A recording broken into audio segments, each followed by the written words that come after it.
I wanted to thank Susan Sklar for joining us this morning for Equal Exchange. She'll be sharing a little bit about that program with us. As many of you know, we have been partners with the Equal Exchange program, and most of you have probably seen or had the ability to purchase coffee or chocolates or some of the things that, the wide variety of things that are available in the memorial lobby after worship. And also throughout this pandemic, connected with Beth DeGood to purchase some of those items directly from her or online. But there's a backstory to all these things, as there is with any products that we buy. I'm glad that Susan's here with us this morning to share a little bit about Equal Exchange. So Susan, I'm going to let you take it away. Would you like me to open up the presentation and start sharing that a while? In 1 minute. Okay. I would. Thank you. You give me the Good morning, everyone. It's so good to be here on Father's Day and first day of summer. So, and thank you for all of you who are attending, because there's such a desire to be outdoors right now. So it's nice that you're all here. And welcome to all of those who are watching on their laptops too at the campground. I guess we'll just jump in, and in terms of other people, they'll be able to see the recording, so we'll just rely on that. Yeah, go ahead, Jason, you can start.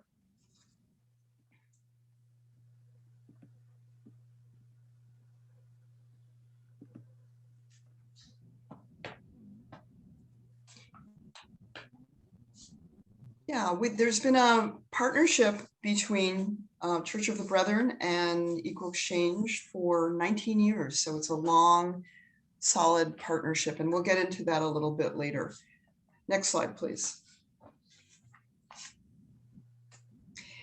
This is our mission statement.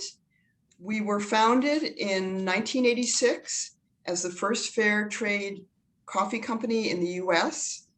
There are many facets of the Equal Exchange mission, which we're going to be getting into today, including just trade relations, environmental responsibility, and consumer education about food and the food system. So the founders of Equal Exchange structured Equal Exchange as a worker-owned cooperative model, not as a nonprofit. So it was meant to show that we could be full traders, T-R-A-D-E-R-S, and be in the world as a trader in the market, and have a completely different way of doing trade and conducting trade. That was very non-corporate, that did not follow the usual rules, and has a completely different supply chain, an alternative economic supply chain, where farmers were not exploited without needing outside shareholder approval, or without being a charity. Next slide, please. And we work with small, the farmers that we work with are small business men and women. Next slide, please. So when Equal Exchange started in 1986, the food system was broken, and there was a real disconnect between people and their source of food. It's different today. People understand a lot more about food than they did back then, but still not enough. There had been an increase in chemical fertilizers and pesticides. People were not as aware of environmental factors back then. And then farmers in other countries were largely unknown and unprotected, both in terms of what they were being paid, and also environmentally, in terms of being subjected to chemical pesticides and that sort of thing. So people have gotten much more aware today, but there's, as I said, there's more awareness that we have to gain. Next slide, please.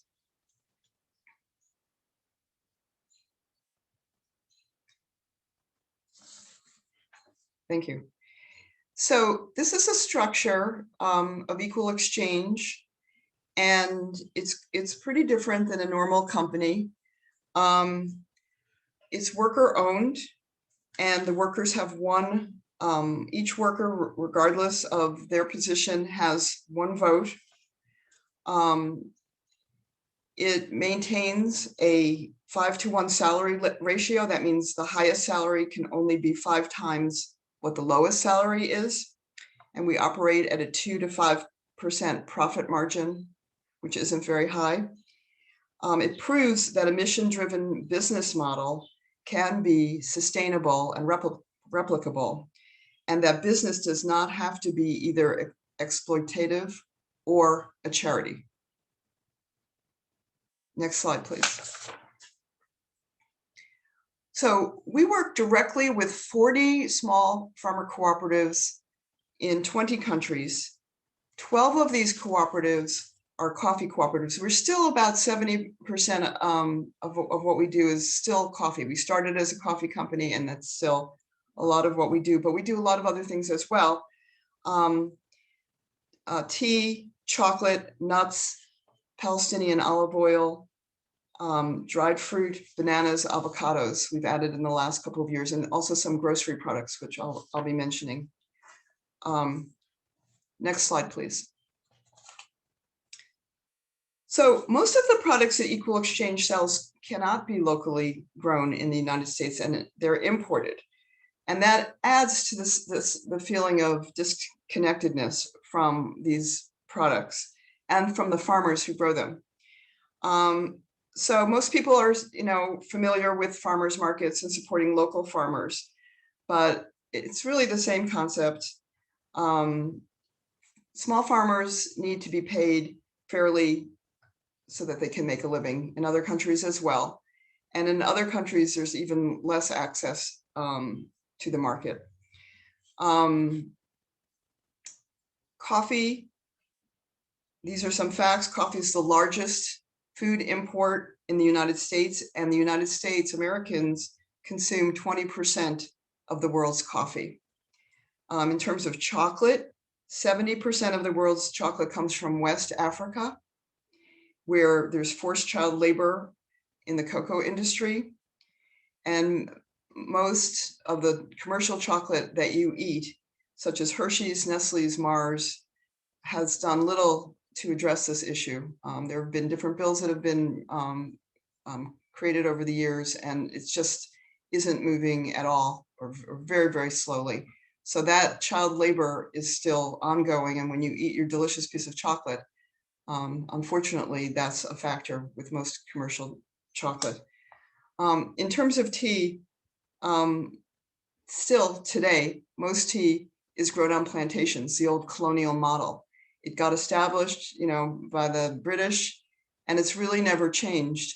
So most people are living in that kind of system, and they can't break out of it. Their children can't break out of it. So Equal Exchange is one of the only companies, even fair trade companies, that is trying to work with different types of tea farmers, sometimes on abandoned tea plantations, with different organizations in both India and Sri Lanka and South Africa. Next slide, please.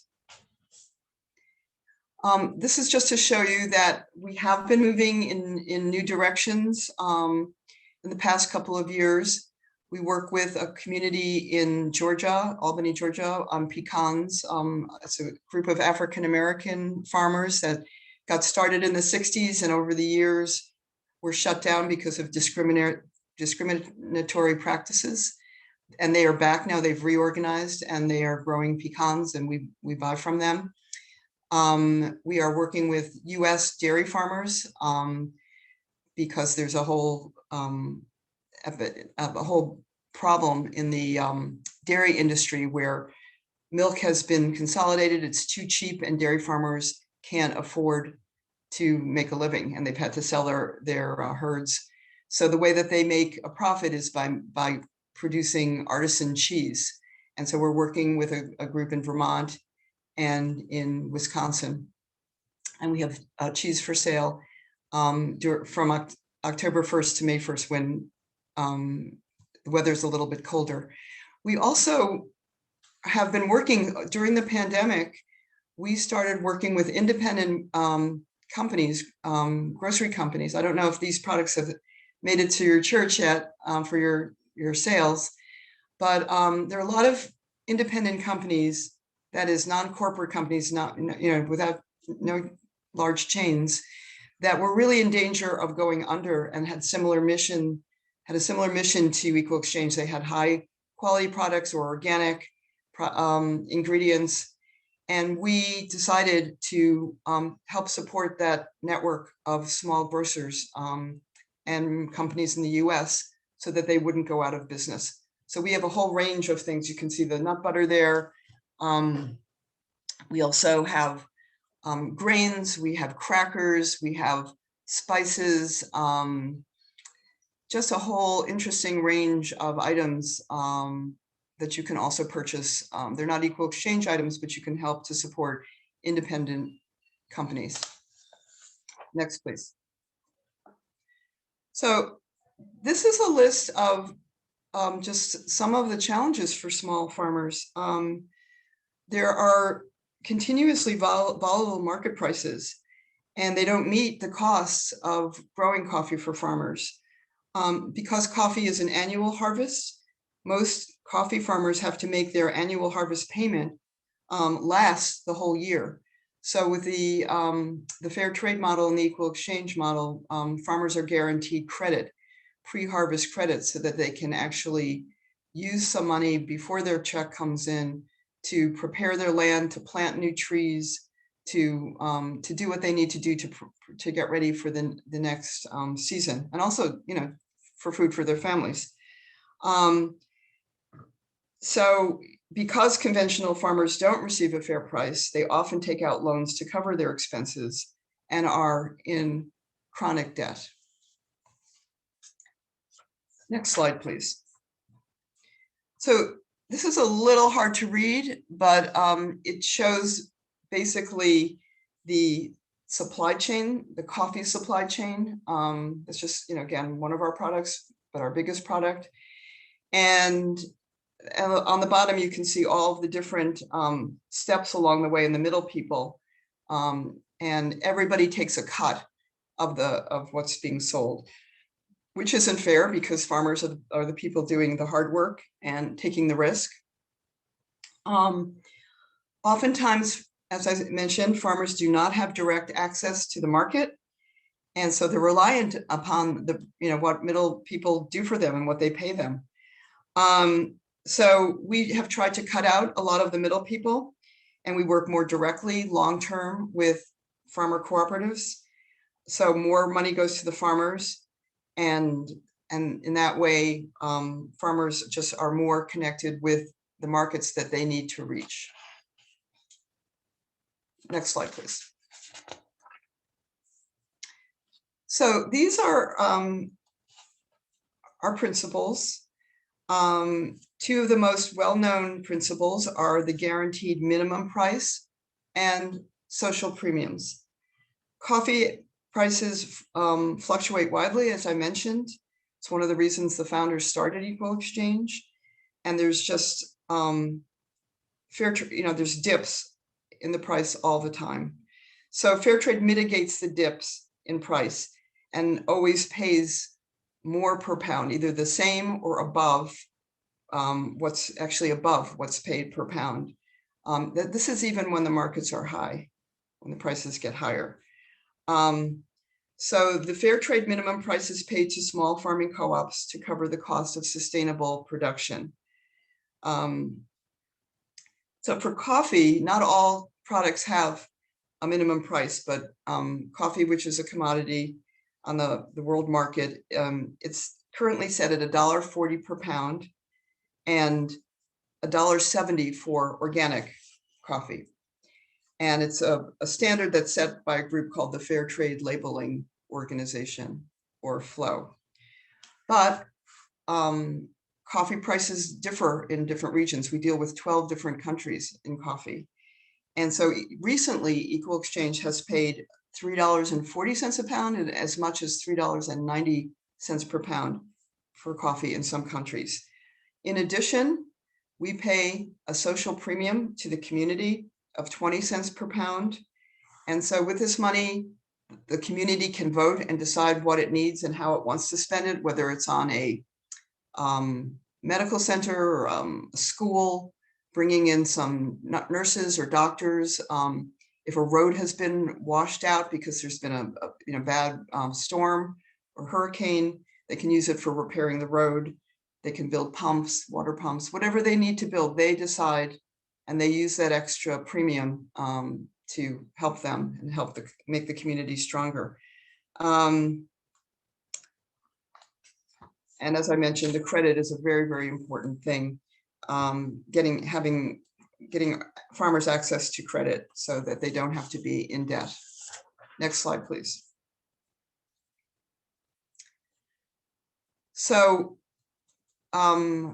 Jason, this one's going to have like different points that you have to fill in. You have to click the little clicker. Okay. What is authentic fair trade? All fair trade is not the same.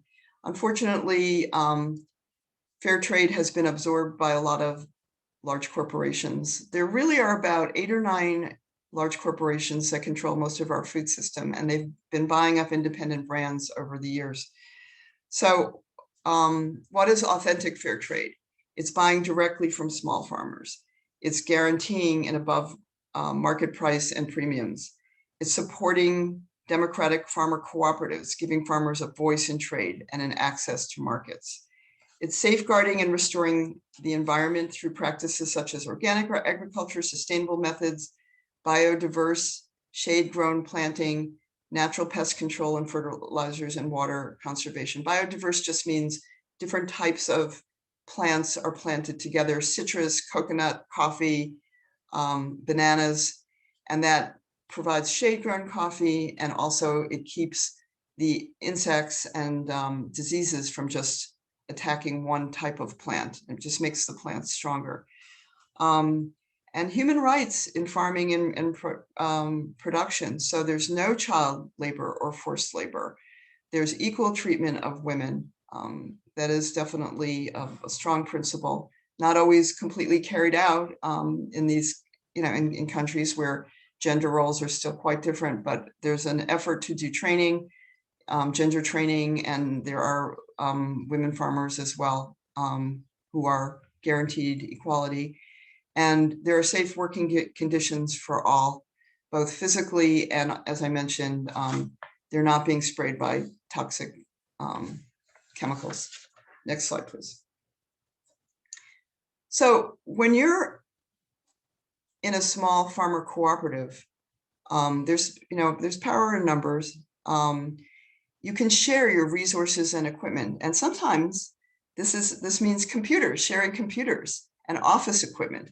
So, picture farmers in remote areas. A lot of these areas are not accessible by large roads. And with coffee growing in particular, coffee is grown on high altitudes, on top of mountains. And so people, they just need a way to come together and work together and share equipment, because it's too expensive for one person to just manage all of that and afford all of that on their own. Farmers are very poor. So they buy equipment together. The cooperative often gets technical assistance from the local agricultural extension because it's larger, it can do that. There's pre-harvest financing, there's gender equity training, cross-training, shared premiums, and voting rights.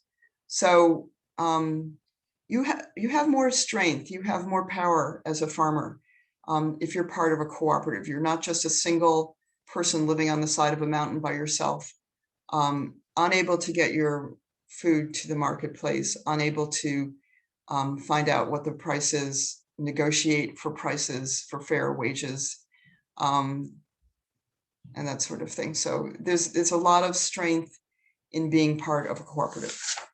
Next slide, please. So as I mentioned, organic and sustainable farming practices are a big part of fair trade and authentic fair trade. So there's no fossil fuel-based toxic pesticides or chemicals used. This is really important. There's no clear-cutting practices or monocrops. There's the interplanting of varieties of plants, which I mentioned, and which also prevents erosion. The clear cutting is particularly important because with conventional farming, a lot of times agricultural companies will just come in and they'll just cut all the forests, all the trees down, cut the forest down. So the plants will have maximum exposure to the sun and will grow faster. And that actually helps deplete the soil, but it also adds to erosion. And also, now that we're having all these extreme weather episodes, particularly, in tropical countries, when the rain comes, it will just totally wipe out, it'll wash parts of the fields away, it'll wash parts of the roads away. So it's not a good sustainable practice. Wildlife habitats, part of the whole ecosystem, are sustained through growing shade-grown coffee and cacao and other products. And soil, enriched soil is a very, very important part of part of farming in general, but a very important part of organic farming. Building up the soil compost, the soil sponge, and making it very, very rich, so that the whole, there's a whole cycle of water that keeps the planet healthy. The soil carbon sponge is what I was trying to say. Next slide, please.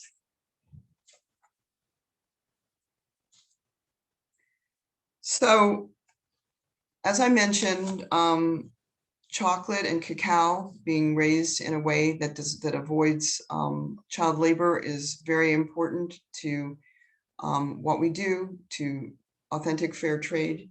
And it's a really important issue. According to the US State Department, 109,000 children work in the cocoa industry, and reports estimate that there are 500,000 to 1.5 million child laborers in the cocoa sector in Ivory Coast and Ghana alone, which produces over 70% of the world's cacao. So in 2019, the Washington Post released a report about the issues surrounding cacao production today. They interviewed some of the biggest companies, and they could not confirm that chocolate was not produced using forced or child labor. So it's ongoing today. And so a lot of cacao farming families in Ivory Coast and Ghana make roughly $2 a day. And so it's just it's a very difficult area, the cacao, growing cacao. So we work with farmers who are paid a fair wage. Their children are not involved in the harvesting, and it's a completely different model. This model, of course, is the prevalent one and needs to change. And we are definitely in dialogue with groups that are trying to get this to change. It is not easy. People have been trying to change it for decades. Next slide, please. Another thing I just wanted to mention was that farmers are challenged in general, small farmers, but the COVID year was particularly challenging, as you can imagine, for farmers. It's hard for everyone. It's very, very difficult for poor farmers. In 2020, ports were closed. There were shutdowns, there were curfews. So they were back to being in an extremely vulnerable state. There were transportation restrictions. They couldn't use roads. Trucks weren't allowed on roads. There was an increase in the price of all kinds of goods, for living. And there was a decrease in availability of just general goods in all these different countries. There was food insecurity for families. They didn't have access to food just to feed their families.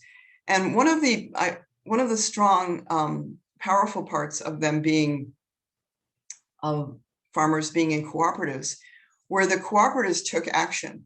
And so they gathered foodstuff, and they would put together packages of non-fat dry milk and flour and staples, all different kinds of staples, or rice, that people, and beans that people needed. And they would put together packets and deliver them to families so that they had food during COVID, particularly in the beginning when there was a lockdown. So the cooperatives really came through and took care of the farmers and helped them get through particularly the initial stages of COVID. Even today, at this moment, there is a lack of vaccine in these countries, and people are still in the midst of COVID and not able to, and getting sick and dying. So it's still a very bad situation for small farmers. So it's more important than ever that we keep buying these products, and so that we can keep ordering products and we can keep this alternative trade system going. Next slide, please. So what's the difference between these different brands? We've been engaged in an effort to change trade through supporting small farmers since 1986. As I mentioned, we deal with 20 different countries. We seek out fairly traded ingredients from small farmers who are members of cooperatives. This commitment is evident in our products. This is not the case for the large companies, for the corporations. The industry is increasingly consolidated. They're slow to move towards sustainable and socially responsible cacao and coffee. They're willing to sell products with as few certified ingredients in a recipe as possible. They're plagued with child labor, and it's a completely different system where farmers see very little of the profit. Next slide, please. So you need to, pay attention to where, what you're buying. Ethical, we call it ethical consumerism, how you're using your dollars. And fair trade labeling is not what it used to be. So this year, Equal Exchange is 35 years old. We brought fair trade to the United States. In the meantime, there are now about 400 companies that claim to be fair trade. And it's not always true. It's the label doesn't really represent what's going on with the company. It's kind of like, when we talk about greenwashing and people saying that they have sustainable practices, but they only do the minimum. It's the same with fair trade. It's gotten to the point where there have been corporations who've basically taken over different certifications and have allowed plantation owners into the seal. So you really need to know who you're buying from and be aware of the practices of the different companies. And so there have been deep controversies in the fair trade system that have been simmering over the last decade. Fair Trade USA is a group that slowly but steadily chipped away at our principles and values. And now they've taken the name, they used to be called Transfair USA. They're now called Fair Trade USA. And they lowered standards. They eliminated farmers from their governance model and invited large scale plantations into the coffee system and other commodities. So, be aware when you shop, who you're buying from. You have to go a little bit deeper. Next slide, please. And again, you can just go through these again. These are some of the principles you should look for that are important. Yeah, you can just go down through them again. And this is just kind of another summary of the principles. Next slide, please. So we have, as I mentioned, a long and solid partnership with Church of the Brethren, and it continues onwards. The faith-based program at Equal Exchange started 25 years ago. So Equal Exchange started 35 years ago, and then 10 years into it, we turned to the faith-based community because we knew that people there really understood what we were trying to do. And we're really trying to eliminate systemic poverty in the world. And so Church of the Brethren was a very early joiner of the partnership with Equal Exchange. And it gives churches and individuals access to all the products. And in a lot of churches, there are church coordinators, like, as there probably is in yours. And Beth DeGood, you might be that person. And in some churches, people will order for the congregation and serve products, once a week, once a month, every 6 months, for church bazaars and for Christmas bazaars and that sort of thing. So there's different ways that churches do it. During COVID, there were a lot of churches where the coordinator would call the group of people who were interested in these products, and people would come, go to their house, pick them up, or they would deliver the products to people's homes, or they would open up the church parking lot once a month and people would drive through, pick up their products, drop off a check. So there were a number after the beginning, after people kind of realized how long we were in it, we were going to be in it. They started adapting to COVID. And so different churches did open up. I'm not sure what your church did. You'll have to tell me. Next slide, please. So historically, for every pound of products, Church of the Brethren Coffee Projects has donated 20 cents per pound to the Global Food Initiative. And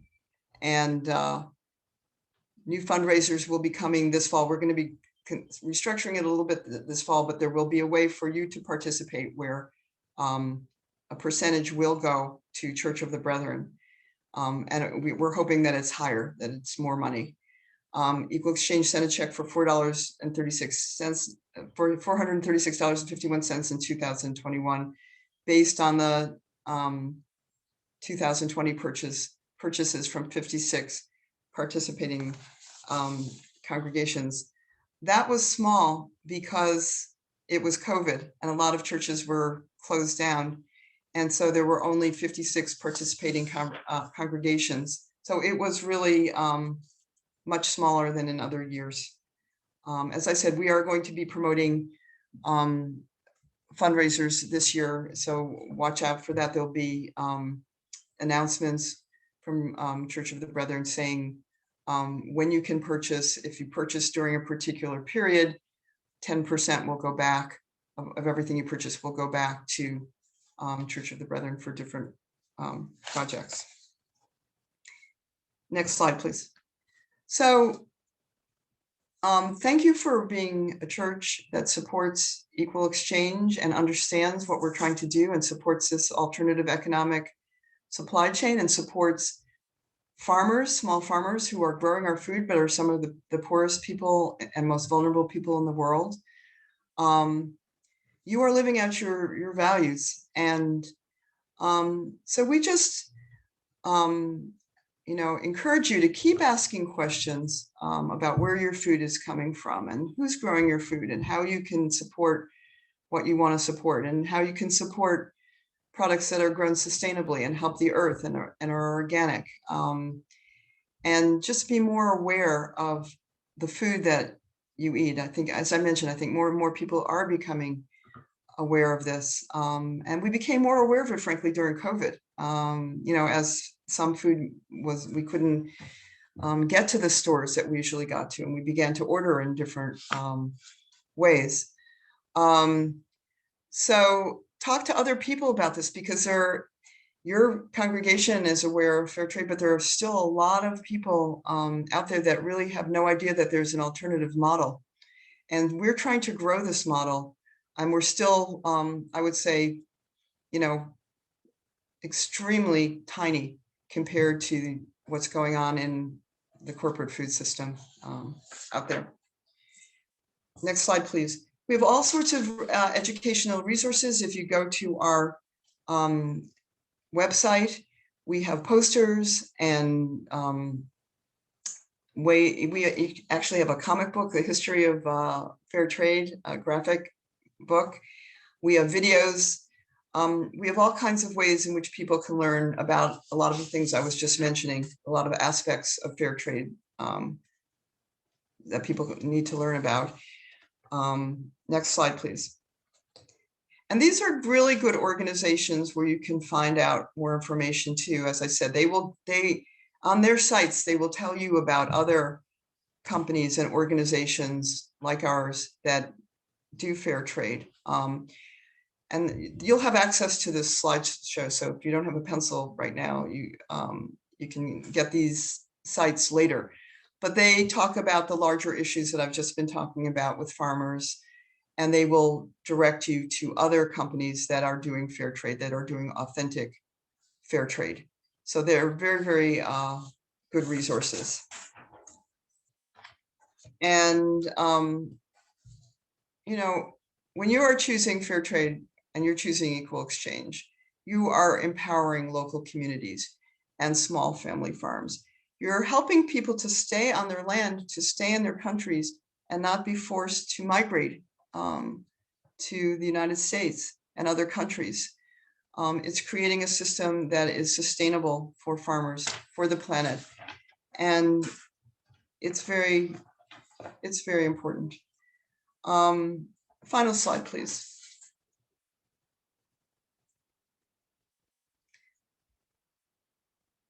I don't know where, Jason, are you still there? Still with us?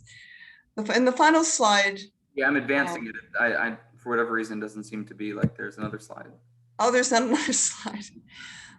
That's too bad, because it gives you the, I'll have to send it to you. It gives you the number where, so you can order equal exchange products individually, or through your church, through a coordinator. You can order it. It's all wholesale. It comes in like packages for the most part of 6 or about that. And so it can be ordered by the church and sold at your church, but you can also order it individually. If you want to do a buying club with members of your family or like your direct neighbors, if it's easier to do it that way, you can order it and have a little buying club in your neighborhood. That's what I do, actually. During COVID, I started one in my neighborhood because people wanted to avoid the shipping costs and they wanted access to the products, and then I could deliver those products to people's homes. And so we'll have to send this out to people as a follow-up, but the number to call to order from Equal Exchange is 774-776-7366. If you go to our website and you go to the web store, this number is there on our website, 774-776-7366. And the price lists are there, and all of the products are there, and you can find out information about the products. Our main site address is for the web store is shop.equalexchange.coop, C-O-O-P. So instead of com, it's C-O-O-P. Shop.equalexchange.coop. Or you can go to www.equalexchange.coop. There's a lot. Yeah, thank you for somebody just put that up. So you can go there for all the information. Again, there's a lot of information about our farmer partners there. You can learn all about them. So many interesting stories of groups that we work with. I know we're running out of time here, but I think I don't know if you carry the Palestinian olive oil at your church, but we work with a great group in the West Bank that offers all kinds of aid to small farmers. During COVID, they also distributed packages of food to small farmers in the West Bank, and they just make farming much more possible. They've been around for over, for the same amount of time that we have, like 36 years. Again, we work with the pecan farmers, the African-American pecan farmers in Georgia. We work with farmers in the DR Congo who have, are working under very difficult conditions. There's an epidemic of sexual violence in the Congos. So we have a partnership with the Pansy Hospital that has helped women to get surgeries that they've needed and help women to get back on their feet and with their families. So we're partners with a lot of co-ops that are doing amazing work, and even the ones that don't have a special project are just the fact that they're able to sustain themselves, support themselves, and keep their communities thriving is so important. So thanks for everything that you do, and really thank you for continuing to support and spreading the word about equal exchange and fair trade. And I saw that there were some questions that came up in the chat. I couldn't really catch them while I was talking, so I'll try to answer them now. All right, thank you. If anyone has any questions, you can feel free to enter those into the chat or ask them directly of Susan. Okay, do you have any idea how many individuals? That's a really good question, and I don't know. I mean, I think it's hundreds of thousands, but I don't know how many. It's a very good question, and I should do some research into that. Where the products actually sold, most of our products are sold online, but they're also sold in a lot of independent grocery chains across the United States. They're sold in cafes. People brew our coffee. They're sold in all kinds of specialty stores. Some colleges serve our coffee in their coffee cafeterias. Churches, faith-based organizations are, a big chunk. Probably it used to be larger, but since attendance in churches is going down and that community has been getting smaller, aside from COVID, it's probably about 12% or 15% of our sales. So it's sold in a lot of different places, and it is sold in an independent supermarkets on the shelves. And then Sue says she'd like to share some history about how, yeah, I'd love to hear. Sue, please. Hi. Tell me. Good morning. Good morning. Back in '98, I started leading once a year for about 4 years delegations to Nicaragua from church folks here. A number of them were from E-Town: Sandy and Don Snowden, Karen Wenger, Pat Williams. Yeah, I know some of those names. Yeah.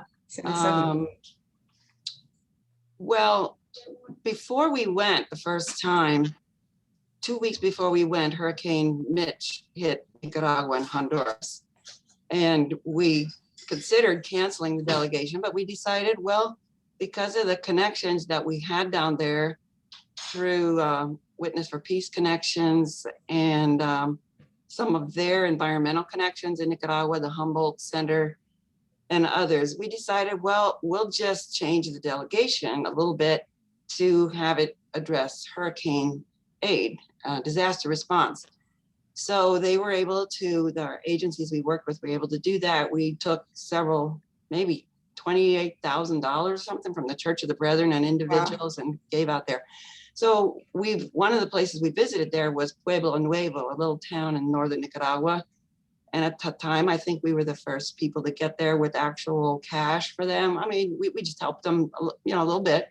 That's when great. We got back, I just happened to be on the Equal Exchange's website, and I saw that little town of Pueblo Nuevo is an area where Equal Exchange works with farmers, and that about 8 family members of the farmers have been killed in Hurricane Mitch.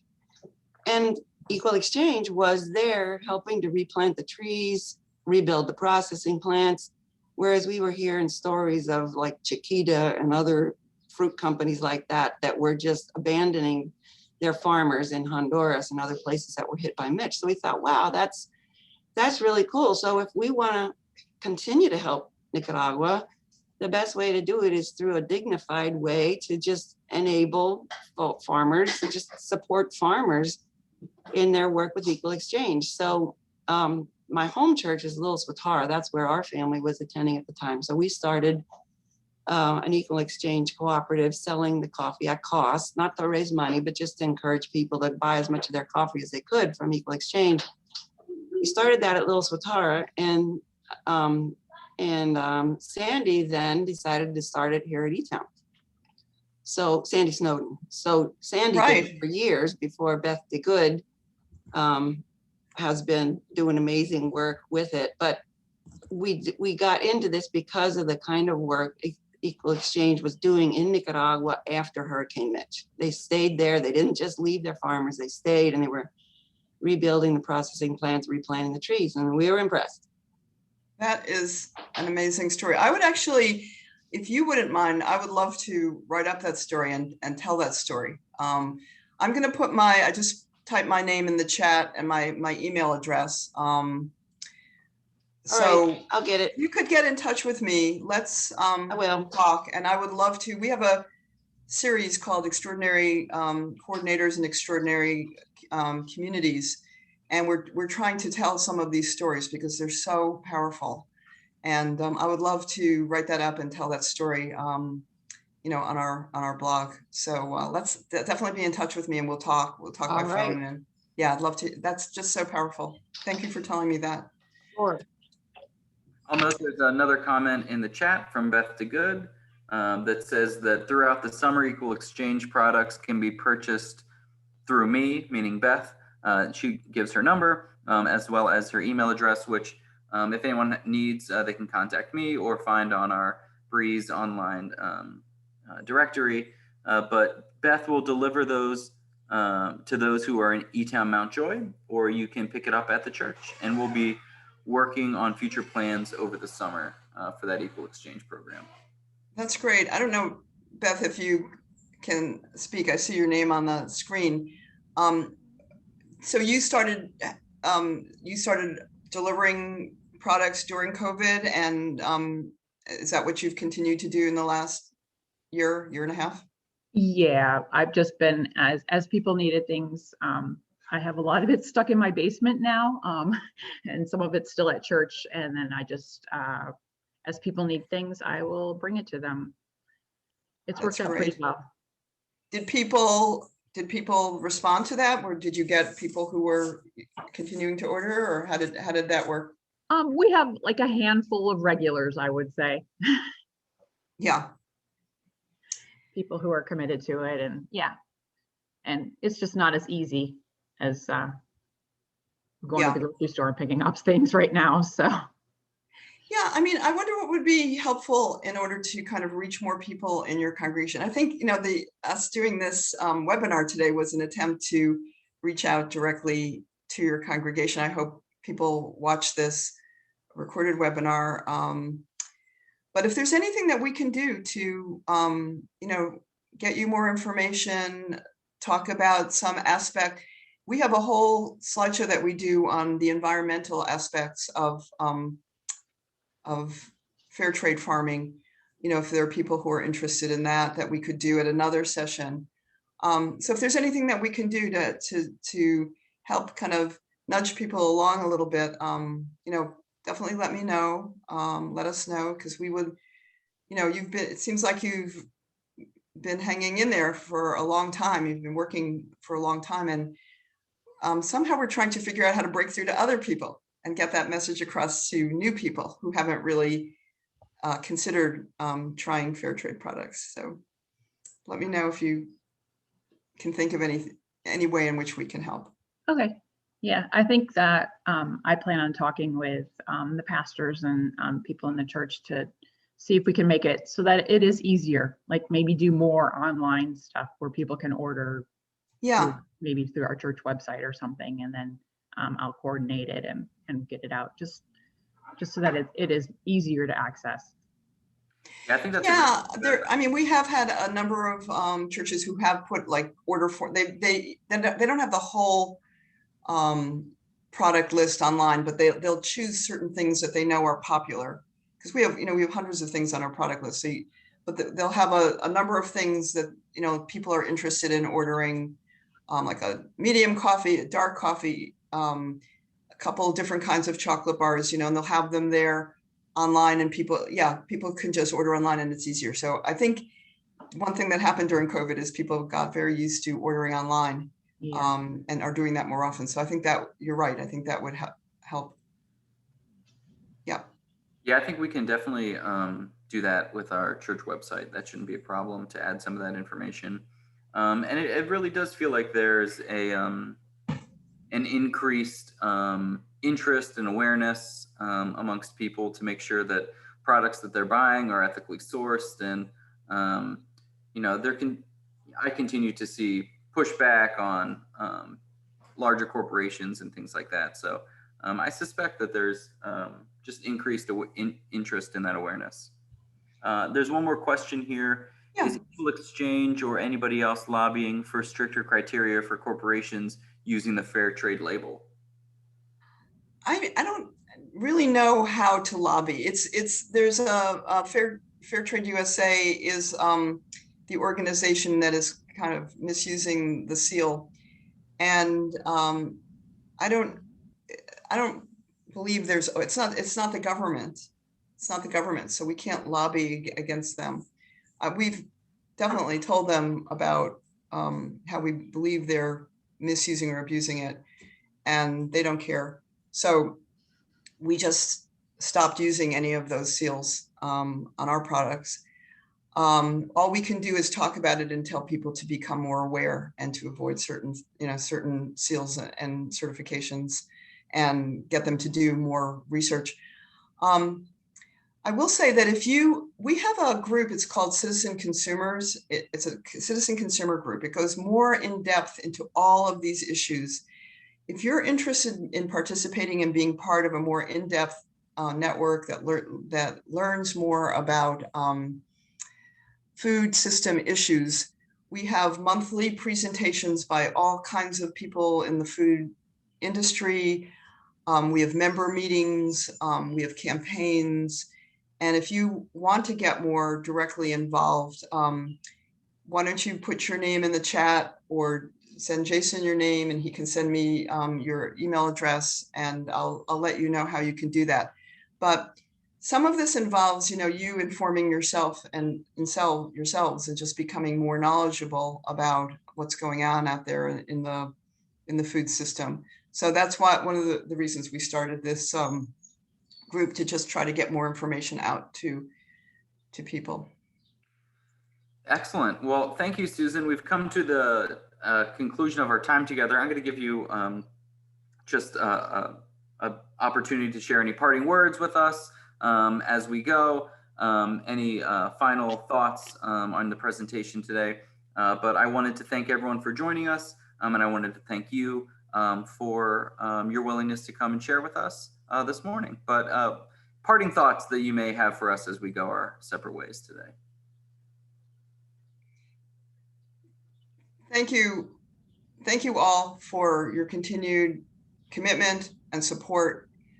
We really depend on you. Again, we're just a pebble, on the beach in terms of the food system. And, we're large for a fair trade organization, but in comparison, we're very, very tiny. And we're really trying to make sure that we survive as an organization and a company for decades to come. It's not completely clear that that's going to be the case. So we really do need you to continue to support us and to help us grow.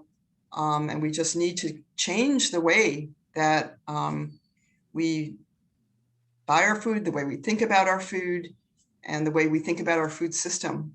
It's so important to our survival. I think we felt a little bit of that during COVID, when certain things weren't available, and food is so important to our lives. So thank you so much for your continued commitment. And thank you, Susan, for joining us this morning and for the important work that you're doing. Thank you. All right. See you, everybody. Jason. Blessings. Bye-bye. Farewell.